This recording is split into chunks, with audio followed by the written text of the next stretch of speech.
braquage raté à Mongafula. Babomi muntu na évité babomi criminel à Koufi. Dans Mboka eza kobeba. Mboka eza ba debola mu yango wana. C'est la mort. Ouais. Ba sala yango wana futi bango. Ouais, Djogo, vous avez raison. Kwa kufaka.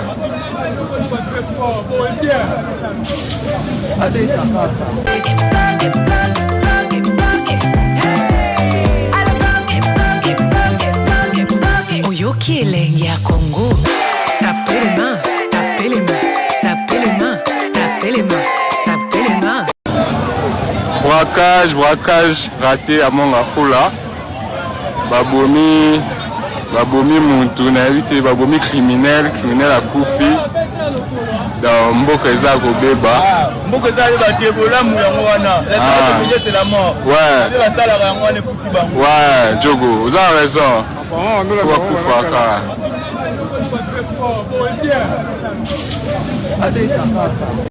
Ata hôpital Ngalema, hôpital ya Ngalema.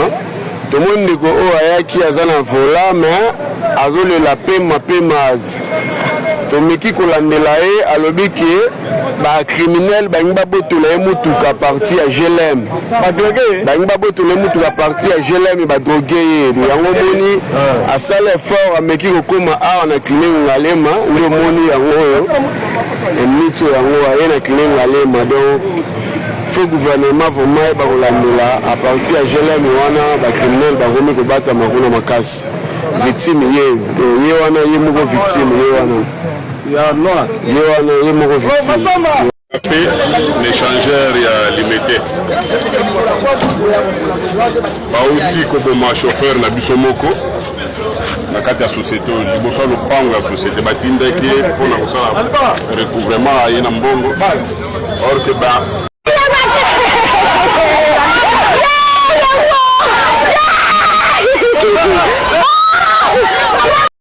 Nabi ya bota tabinomo awa pena lemba ba criminel ba koti awa ba criminel ba ya masasi ba panzi biloko batu na sabino ba mbongo batu biloko tala ku abilo na biso ane ba panzi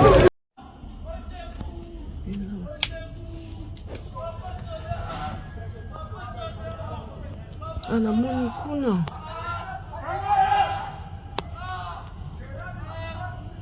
bango kuna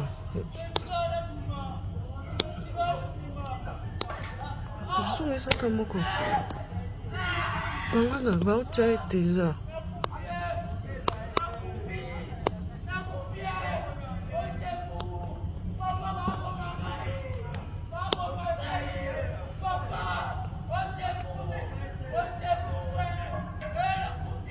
omona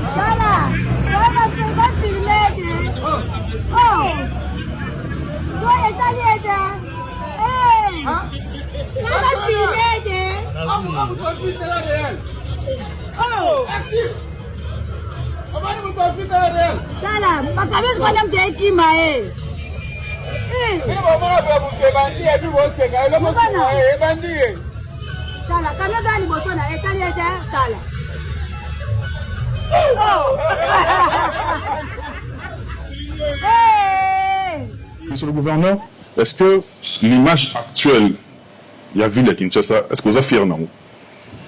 Bon, Kinshasa, qu'on a la fière image actuelle, il y a une problématique à gouvernement. Il y a une implication, il y a une solution. N'a pas comme le Kinshasa, n'a pas de diaspora. Il faudra tous s'impliquer. Qu'on a la fierté, ça ne suffit pas. Mais qu'est-ce que nous devons faire pour que demain, tout le monde a fierté, tout le monde parle de notre ville? C'est ça la problématique. On n'est pas là pour se plaindre. Je vous dis ici, admettons, un super Amangwa, c'est ici, admettons.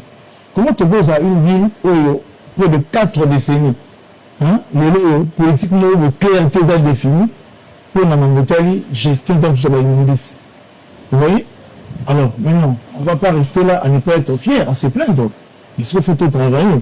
Et pour une première fois, tu veux définir une politique d'assainissement. Je vais par exemple, tu veux définir, en gros, je pense qu'au mois de septembre, tu ressens la forêt dans la bonne pour l'entendre et dit tu représentant dans ce provincial à Kinshasa. Donc, comment est-ce que la ville politique ne va nier le curage et la latte? Vous voyez? À ta faute pour moi, la bichouana. Et la vie draguée. Vous savez que nous vivons de l'eau, la conséquence, il y a tout il y a un délaissement qui a été cumulé. Tu vois, on a pas de paroxysme, maintenant tu vivre problème de calamité. Et pour ça, la fierté, mais tu as voté, tu vas à Sonia, mais ce que c'est ça, biso révolte, tout le monde. Et transformer ce orgueil dans biso, cette fierté, on a mis ta fierté pour tout transformer en orgueil, pour travailler pour avancer. C'est ça, synergie, il y a battu tout est en direction pour tout avancer. Parce que vu la Kinshasa, ils ont un indicateur nyonso. Et ça, il y a des villes voilà, fonctionnellement, madame, vous voyez? Je dirais ceci. On va remonter souvent. Les villes naissent, les villes disparaissent. Vous voyez? Capernaum, la Bible, vous ne savez pas ces arrêtés. Jéricho, vous ne savez pas ces arrêtés. La ville, nous sommes menés dans pouvoir. Et ça, on a cause. Où ça, les villes, les mots, ils appellent le coup, ça, les villes disparaissent. Kinshasa, ils vont cocher ouvert presque l'indicateur est belé où ça, la ville est disparaître. Vous voyez? Il y a un temps de condiment dans le programme à 2024-2028. Il a été clairement dit la position où il parle de l'assainissement des villes, tout la ville assainie. C'est très important en tant que type à la rose pour observer des grégolades hautées. Mais il faudra travailler là-dessus. Il faudra y mettre une méthode, il faudra définir la politique. Il y a Malonga, toute la dynamique de Simerano, il faut avancer. Donc c'est plaindre et la fatalité, mais il faut tout avancer. Donc, vu les gens, il y a un problème complexe. Mais quand on a beau voter, il faut tout travailler. Pour tout avancer, on te propose un programme, on veut répondre à l'axe et béné, il y a amélioration en gestion, amélioration de vie quotidienne étudiant.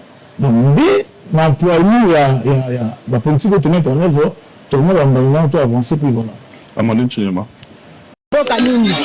Mboka nini kwa mboka oyo ya des autres qualités oyo ndeti ngai na baye Congo weza mboka te ndeti ngai na baye Congo weza mboka te.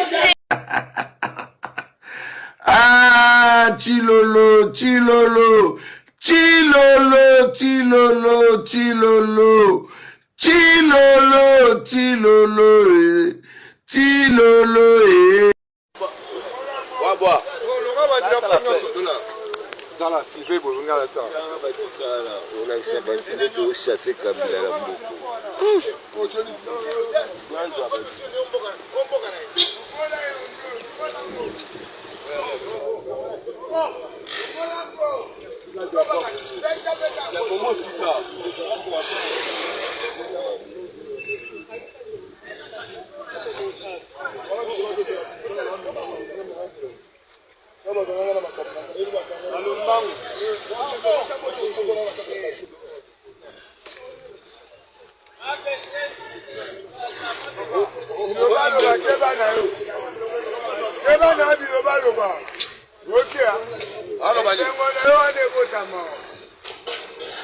bato ozomona ba jeune garçon oyo kozwe lokola fiancé na quartier okomona lokola frère en Christ okomona lokola cousin na yo okomona ele mususu chéri na yo mais ce sont des criminels ndenge bozomona bazali awo basalaka ndenge nini bakoti na kati ya mutuka. L'UDPS au pouvoir. Je parle de l'UDPS au pouvoir. l'UDPS a le pouvoir à la présidence, l'UDPS a le pouvoir à la capitale. Infrastructure aussi, UDPS. Donc, la présidence a UDPS, tout ça, gouverneur Azali a UDPS, tout ça, la ministre tutelle, ouais, a chargé à commander à UDPS. Trois UDPS n'attaquent. J'ai oublié marqué. C'est quoi le problème? Qu'est-ce qui se passe? Qu'est-ce qui se passe? Qu'est-ce qui se passe? À quand la fin de cette mélodie? Donc, zéro de mes abonnés, ils battent. Na Kinshasa, les lots potambola bien. Bando qui battent bazar l'avantage. Pondo qui a quoi l'imoa, combien avant yon dans la moutouk. On vit au-dessus de tout le monde. badéputé provinciaux babité bozela bazosala tobandi déjà kotaka binda tiango bozela na fin mandat toza koya. Mais c'est quoi le problème? Il n'y a pas un plan d'urgence, la route principale elle est là, du fait que bato bakoleka likolo o etikali na c'est pas leur problème. Nous sommes au ezalaki lokola espoir ya bato, bien que nga nazalaki d'accord na ngote, fallait plutôt créer des routes ya contournement. Basali baso mouton on lelo toujours souffrir na ngona c'est entretien zaté ouenze za na c'est makamyo so za na c'est mais bota la état ya route foner musala na ezalaka nini foner musala ezalaka nini. Opposition majorité pouvoir petit peuple biso nyonso toza kolega na ba conditions. Le gouverneur azotambola kati ya ville azola la paix à la muki ministre infrastructure ba député à législature na ebité problème eza nini. Est-ce que va député, c'est une question, c'est pas une qualification. Est-ce que va député au bazar de l'Assemblée nationale, comme va TikToker, je ne comprends rien. Oui, il y a des réalités à terre. Député à légiférer, ou à contrôler, ou à défendre les intérêts aux anakats à capitale. Une humiliation extrêmement grave. Voilà son mouton. Papa Zoya, tu vas dans une émission, mon quoi. Tant que Papa Zoya, j'ai coco, Rosala, j'ai l'ifo, Nazo je coco, j'ai. Boya qui a bolobio, Papa Zoya, Papa Lingara salité. Il faut me dire que Kalana et Lambana. Bengana batula balabala na changu. Mokomboli balabala. Et donc, tu as la baby sabatute. Bilopebola, la papa mon a bilomité la balabala. C'est quoi la suite? Papa est parti. Surtout le rôle à Koufinae. Salité Zomina. Ça, vous avez tout vivant, tu as une espoir à Kozong. Mais à Koufi, tout le monde a dingue. Donc, la Bible nous a promis qu'il y aura résurrection des morts. Ba mort en Christ, il y a Congo, il y a Zongi, il y a Okamo, qui s'est donné. Il prend ce combat, mort à Zokam. C'est quoi le problème? Donc, il faut que ça s'arrête. Gizaro est calme chez lui. Boumba est calme chez lui. Commune, Mouke Bastani. Aza envie? Akufa. Maman Botiyo Kombonan. Meta fidèle. Aza envie? Akufa pe. Aux originaires village ni. Bakwa Chimuna. Ils ont un secteur ni. Secteur Kabala. Ils ont un territoire ni. Lupata Pata. Province. Kasai Oriental. Obala? Nante. Obota? Te. Osakamsani. Naza politicien combattant IDPS force du Pogé. Ofandi wapi? Nafandi na Ngaliema.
La porte wana monsieur zo abri dispositif on a zaleli omi bombi ozo pointer porte wana porte cuisine wana yo cible no ngwana yo ozo ba ko couvrir ozolan yo na ami de avant gauche wana yo ndozo ko couvrir au cas où so ba bimi boy yo muto effacer mais na direction na bisoté.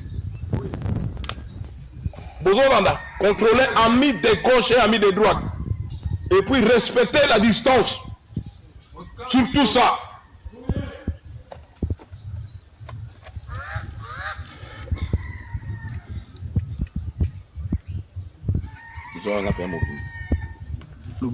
Respecter la distance. Yo le colo lobi que yo za mobile. Bisota mobile. Tout le monde canon est à la vers ma porte. Vous avez toujours le même dispositif, ce qui a beau concédé. Tous utiliser méthode de pénétration avec des coups de feu dans le temps atteindre. Bolandi? Moral les amis? Bon, Bolandi et Salak.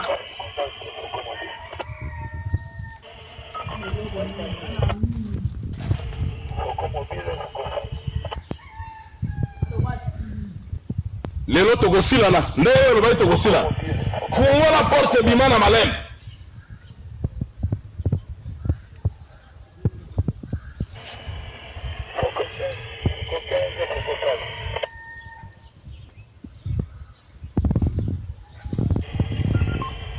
Loba kasi boy loba tokeya loba kabuya ngana timu boyo na ngana na kukufa na ide beto boyo nani kabuya yo lobili ngana boyo osa endra ngamo kote pinde sa boyo osa pas résister te na IDPS nandeni tangela ngai les caisses parlementaires de vous IDPS c'est ça kabuya zalaka c'est ça fondé kabuya masamba ya kabuya la question na kabuya ici kwa bundi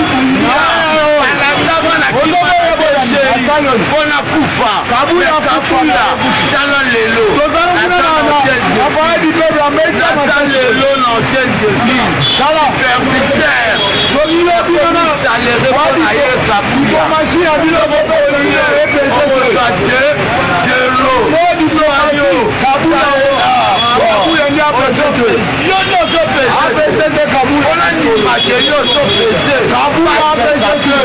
soki obatre kabuya te